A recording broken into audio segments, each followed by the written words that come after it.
Welcome back south homely tiffins అండి. చాలామంది అనుకుంటారు క్లౌడ్ కిచెన్ ఎందుకు పెట్టాలా, మాకు వేరే బిజినెస్ లేవా, మేము ఇంకొకటి స్టార్ట్ చేస్తాము అంటారు.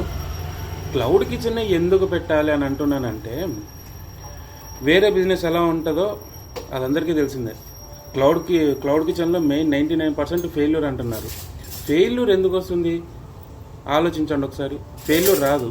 ఎందుకు ఫెయిల్యూర్ రాదనంటే, ఫ్యూచర్లో ఖచ్చితంగా కిచెన్ నుంచే మనకు ఆర్డర్స్ వెళ్తాయి. దోశ కావచ్చు, రైస్ కావచ్చు, బిర్యానీ కావచ్చు, ఏదైనా కావచ్చు, అక్కడ నుంచే మనకు ఆర్డర్స్ అనేవి వెళ్తాయి.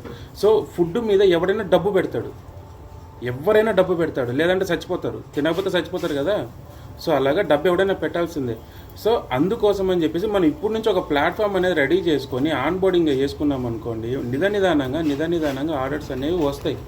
మొదట్లోనే రావాలంటే ఏది రాదండి, కొంచెం టైం పడుతుంది. కొంచెం పేషెన్స్ అనేది కంపల్సరీ ఉండాలా. చిన్నగా స్టార్ట్ చేసుకోండి, చిన్నగా ఆర్డర్లు రావడం మొదలవుతాయి. తర్వాత ఒక 3 నెలలకో, 4 నెలలకో, 6 నెలలకో, 1 ఇయర్కో, 2 ఇయర్స్కో ఖచ్చితంగా మీ సక్సెస్ అనేది కొట్టేస్తారు. అందుకోసమే అంటున్నాను నేను, క్లౌడ్ బిజినెస్ అనేది 100% ప్రాఫిట్ ఉంది. ఇంకొంతమంది అనొచ్చు, ఎక్కడుందన్న ప్రాఫిట్, ఎక్కడా లేదు, లాస్లో ఉందన్నారు. నువ్వు రా నా దగ్గర రా, నేను చూపిస్తా ఎంతమంది ప్రాఫిట్లో ఉన్నారు, ఎంతమంది లాస్లో ఉన్నారు.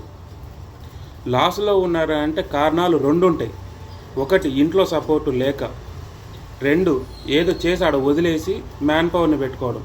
సో ఈ విధంగా లాస్లోకి వెళ్తుంది తప్ప ప్రాఫిట్లో ఉన్న వాళ్ళు చాలామంది ఉన్నారు. నేను వాళ్ళని కూడా నీకు చూపిస్తా.